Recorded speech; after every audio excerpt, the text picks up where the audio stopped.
as I said, after a while, I've been living in New York, and now I had connection with Yugoslavian disciples, and Guru, which a connection that Guru really encouraged.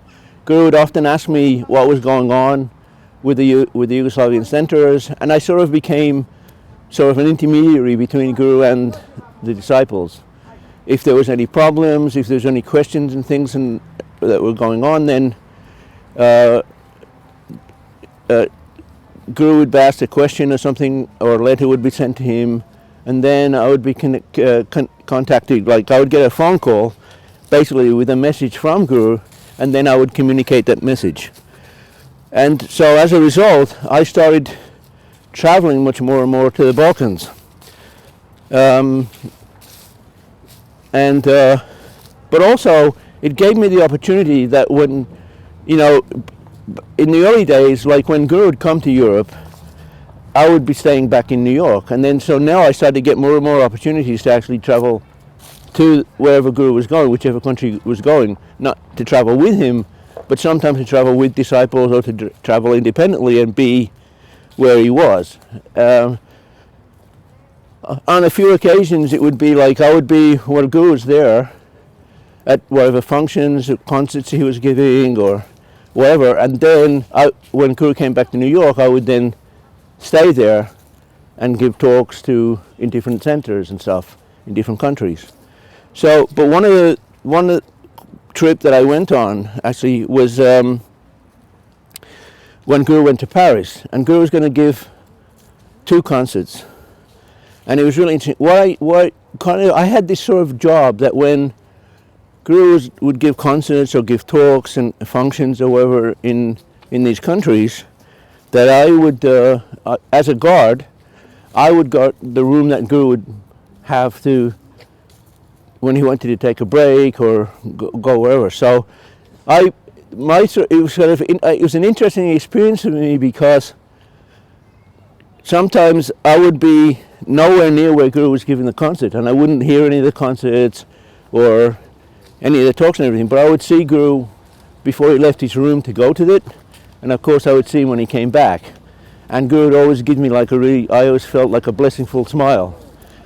But one time when Guru went to Slovenia, there was a thing where Slovenia was becoming a peace blossom nation, and Guru was there, and Guru had actually sent me 5 days before he was coming to Slovenia to prepare different things with the disciples there, to make sure the organization was going to be okay, and this and everything. So, and then as it happened, Guru was coming, and it was kind of, we felt really, really unusual, but Guru was actually coming to Slovenia on his own, on a flight, and then the rest of the disciples would arrive like an hour or so later.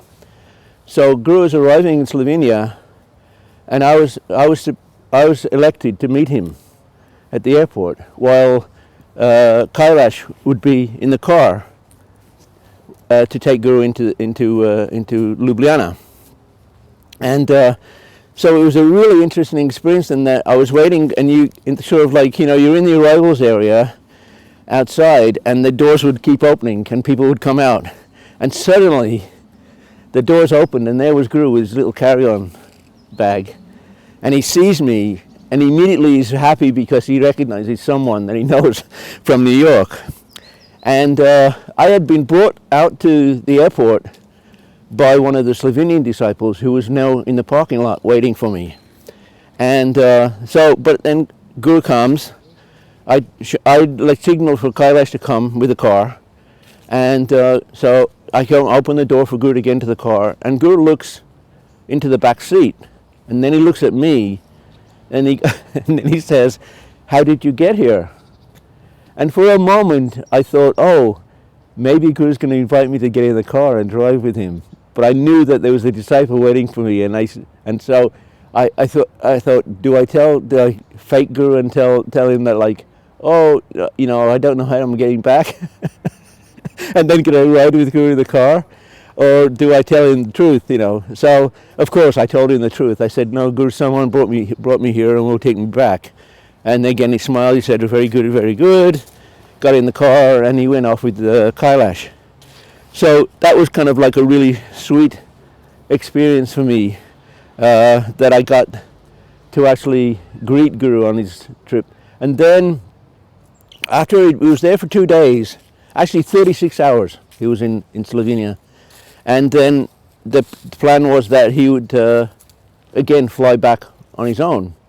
And so again I had to meet him at the airport and bring him through to passport control to go out. And it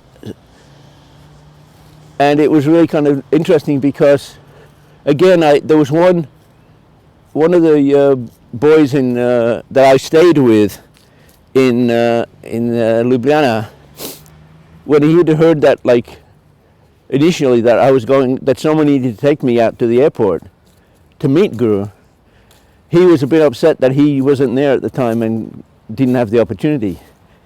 But and that also, like, that the boy had had to the boy who took me had to, like, stay out in the parking lot.